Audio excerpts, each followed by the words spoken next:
Hello, Glenn, and welcome back to another DM vlog. It's been a wee while since I do apologise. Work's been kind of hectic. But yeah, let's dive into this again, where I'm going to be discussing the Lord of the Rings game this time. This will probably be a relatively short DM vlog in all honesty, just because the fact is that it was a fairly straightforward session in a sense, and I'm mostly going off memory because it has been a bit of a month since we played. But yeah, let's dive into that. So, last time we left off, the party had managed to get out of the outpost, out of the Mirkwood Forest, and had been dealt with little bits here and there, so that's where we left off. So they kind of managed to avoid a bit of a situation in the outpost. They managed to have some social interaction. They set out. They didn't stay in the outpost long.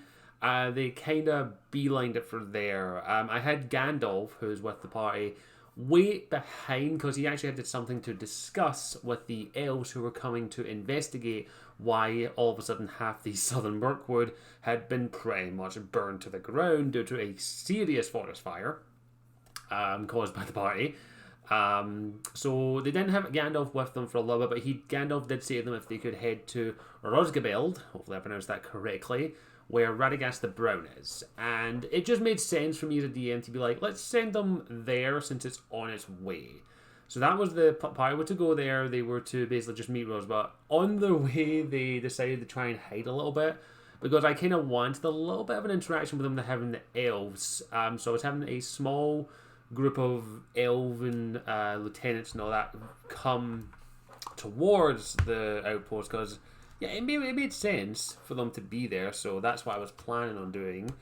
The party discussed a little bit and they decided to hide inside the part of the forest to basically make a little camp up there and kind of hide the best of their ability. Merwin, the Mirkwood elf with them, managed to spot the elves who were coming. Sadly, they didn't roll too well on their stealth to conceal the party since they did light a fire. And I did roll a nat 20 for the elves who saw them. And I did do a little something and make that one of the elves there was a lieutenant whose name I forget. I think I named him Ninor or Nimenor or something like that. It began with an N. And he had some history with Merwin. Since thankfully my players left enough of their backstory vague that I was able to add a couple of things myself. So they had a little bit of a tension there, and they spoke in Sindarin to just communicate with the elf. They kind of saw that, okay, the party's here, let's deal with this. Their rogue, Pike, managed to roll really well on his stealth and hid inside the forest so the elves didn't see him. But yeah, they had a nice little interaction with there, and Merwin managed to give enough of a presence off that the lieutenant gave her information in the form of a note that was sent from Elrond, the Rivendell elves, about some activity that they detected in the Mirkwood, most notably the necromancer and the activity there, and they believe that the Dark Lord may be coming back and all that stuff. So kind of laying the groundwork for a little bit of a deviation in the Lord of the Rings mythos with the whole War of the Ring thing, because I've got some plans, but I'm not going to say it here in case my players are watching.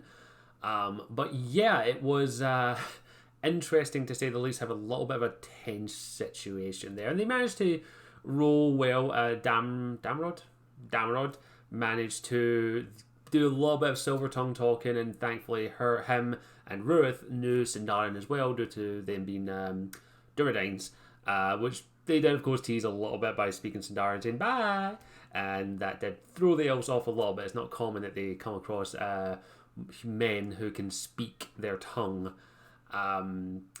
We'll see if that has any impact on things in the future.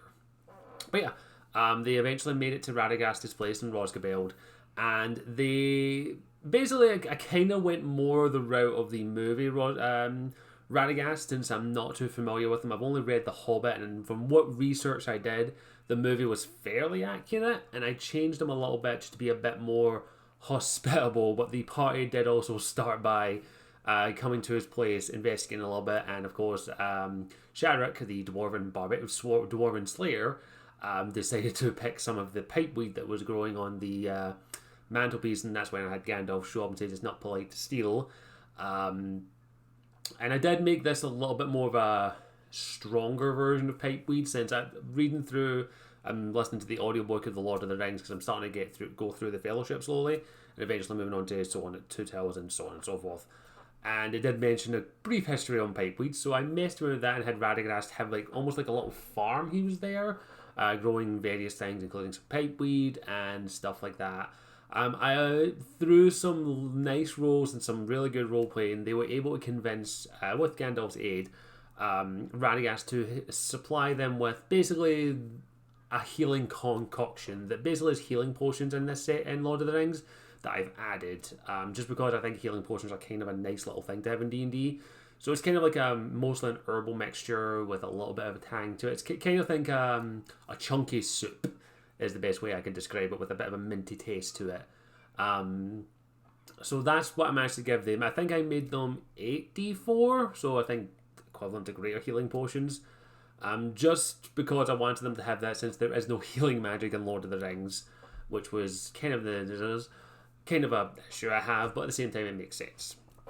The most interesting thing that happened though is that Merwin saw that there were some little hedgehogs about, and those were friends of Radagast, of course, because he's a little hedgehog.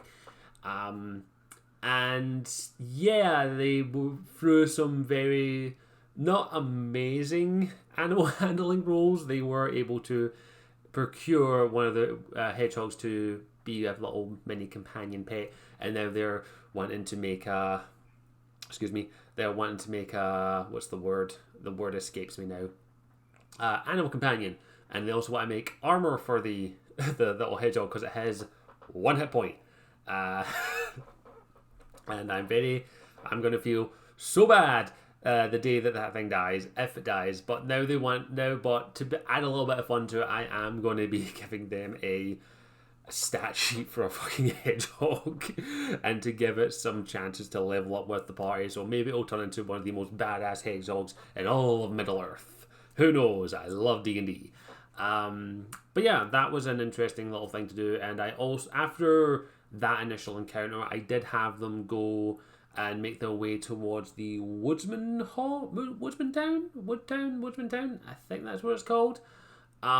It's basically a town within the forest, and the way I played it is they're kind of like not rangers, because rangers are a specific thing in Lord of the Rings, but basically forest people who live there, very welcoming, very friendly, as the lore when it comes to Lord of the Rings is that they are actually a very welcoming people.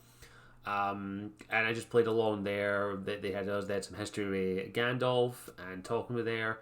And then I had not the head, but basically the person in charge of this little small town outpost, which I ended up making like houses in the trees, kind of George of the Jungle style. Just because it made sense. This was more like a little outpost than anything else.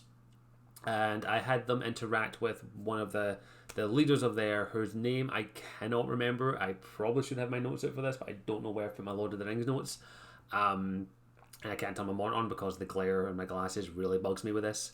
But yeah, so I had them interact with her and make a little comment here or there, and basically say that they've been having recent troubles with some dire wolves in the area that seem to be a bit more organised than they should be.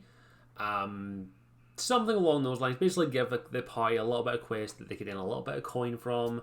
Gandalf, of course, Gandalf, who I have to make up. I don't like doing this, but Gandalf doesn't have stats because he's a god, basically, in Lord of the Rings, from what I've been able to research. But I have basically, he's with the party the most. I did give him basically the ability to give them a luck point from D&D, basically. Allow them one reroll per, I think I said per long rest, or just one reroll as a boon while he stays there and negotiates. They had some nice wine, of course. But yeah, they took up the quest. They went and investigated the little wagon that I'd set up that basically had been ransacked by wolves, and signing through some very good investigation checks, nature checks, and lore checks. They were able to deduce that these direwolves were more organised, but also they found humanoid-sized paw prints moving towards like a bipedal, like walking on two legs thing. And they, through some good rolls, they were able to deduce that there are stories of werewolves in Lord of the Rings, which I didn't know, but it's an actual thing apparently. But yeah, that's what they did. They went and investigated it, and they had eventually found the den of the those. I did tease them a little bit though with the wagon. I did say they found a simple gold wedding band, and I did get the look from the player who plays Damrod, who looked at me like, "You better not fucking do this." And I was like, "I'm not gonna give you the fucking one ring of power. Are you nuts? I give you that thing, you're gonna have no. I am not giving you the one ring of power." Bilbo still has that in this timeline for the moment. For the moment, anyway. Ding ding ding. Hint hint hint. Nudge nudge nudge.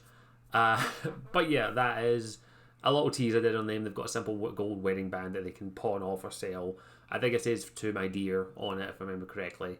But they did eventually investigate the den and were able to get a couple of sneak attacks off on some of the direwolves that were there, and eventually found out that it was a werewolf, and it was pretty damn fucking brutal.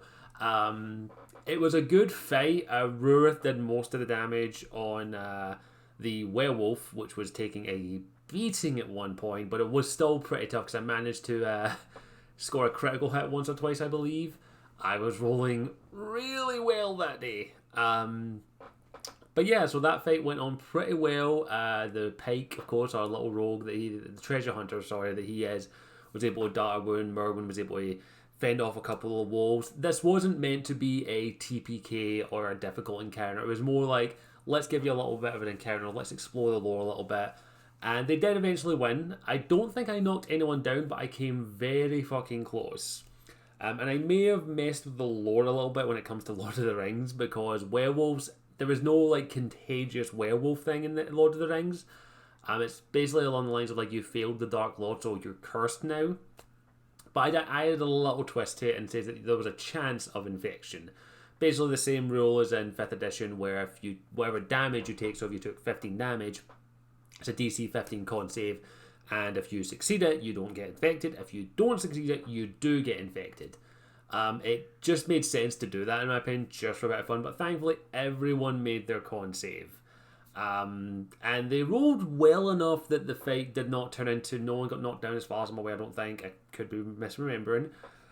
But it was fun, it was enjoyable, it was a good encounter, and eventually they did make the way, they did skin the werewolf, for the leather. That's hopefully, yeah. They want to make a little armor for the hedgehog, so they're going to use werewolf leather, which is very disturbing. But you know, Shadrach also wants to make like a mask as well for it, which is going to be fucking terrifying. But they did eventually make their way back, not back to Woodsman Town, but to Woodsman Hall. Which from the artwork is kind of like described as a small welcoming town, mostly of like small houses, and it's on top of the biggest house, like a noble-esque hall area looking in, on top of a very steep hill with a wood walls around it with archers and stuff like that. A few inns in the area, and they eventually met the leader of the town, who's the wife of the head of the scouts. I made them a married couple because why not? Sure. I was like, I just kind of one of those improv things that you're just like, I think the female head of the Woodsman Town was just like, yeah, my wife has had some issues. I don't do it on purpose, it just kind of comes to me. But yeah, I had the interaction with there, had a nice wee meal. They got a couple wee bit extra money there, and also was it there I leveled them up, or was it afterwards? I can't remember off the top of my head. I think I leveled them up last session, and then this session they didn't level up, of course. But yeah, through that they were able. That Shadrach decided to spend a wee bit of night and get some help into making the leather more pliable, more workable, and what making work on the mask from the little armor for the little hedgehog armor. That's going to be a thing apparently. And then of course, Damarud, the bard, basically, with stupid high levels of charisma, decided to try and get a little bit more coin out of that. Oh, they did also find a dead horse and cut off the ears of that, and said that this was also a werehorse to get some extra coin, because that's D&D players. If they can try and get more coin by lying, they will try and get more coin by lying, and I love it. It's hilarious. But they were able to convincing also. I did want to have a little bit of fun and say that they deserved a little bit of a reward, so I made up basically some magic items. But in the Lord of the Rings one, these aren't really magic items, it's more like mastercraft stuff. So I had it that they had a small vault area that had some mastercraft items, some heavy ring mail that is basically mithril ring mail, a couple of good bows that have unique effects on them, and basically I said they could get one. Damerad, of course, the charismatic person that he has, decided to see if he could convince them to get another one. And I had him roll, and of course that's a stupid thing to have someone roll when they have expertise in persuasion. But yeah, he rolled well enough that I was like, and then I rolled something and I was like, shit, you get two. So the two I believe they showed, if I'm remembering correctly, and I still need to make up the cards for them, is the ringmail made of mithril, which is fucking like resistance to bludgeoning and slashing damage if I remember correctly, and has a bonus to your AC. And then a warhammer with a nasty dwarven made blade on the back of it, so it kind of acts as like a cleave weapon where you deal damage to two things next to each other. So they give that to the Slayer, of course, which is the barbarian basically. So yeah, they got some stuff and they were able to do it. And their current situation at the moment is that they are in this woodman town and they are going to hopefully head to Lake Town. And I am currently in the process of setting up their options, because you got to give players options. But no, it was a really good session. It was a lot of fun. The story was good. The roleplay was good. The rolls were really good as well. Both good and bad. But I really do like running this game. It's a lot of fun. But I think it's mostly down to the players, of course. But no, it's great. I love it. It's fantastic. And I'm looking forward to the next session, which is next week, I believe. But it's still an interesting thing to do, to try and run a game in a pre-established setting, because you have to do a lot of research, which has resulted in me buying a specific book, if I can remember where I put it, but I don't think I do. Where is it? I can't find it, but yeah, I'll look for it. Maybe I'll show it next time, but it is basically books by a gentleman known as David Day, who basically it's like specific books about set aspects of the Lord of the Rings, and the one I picked up recently is one that specifically talks about the dark aspects of the Dark Lords. I'm kind of worried that I've lost that now. Actually, I sworn I had it around here somewhere, so I was looking through it last night and now I can't find it and I'm worried that I've lost it. Whatever, I'll show it to you at some point, but it is a good read and I would recommend them, but it's basically allowing me to explore it and make sure I don't fuck things up, because the lore of the Lord of the Rings is quite intensive and there's a lot to it. But I definitely am having fun with it and I'm definitely enjoying it, and I definitely can't wait to do more with it. So I'll try and get the next vlog out for this, hopefully a lot sooner than I did with this one, but I hope you enjoyed it. As always, I'll see you all later. Ciao for now. Mwah.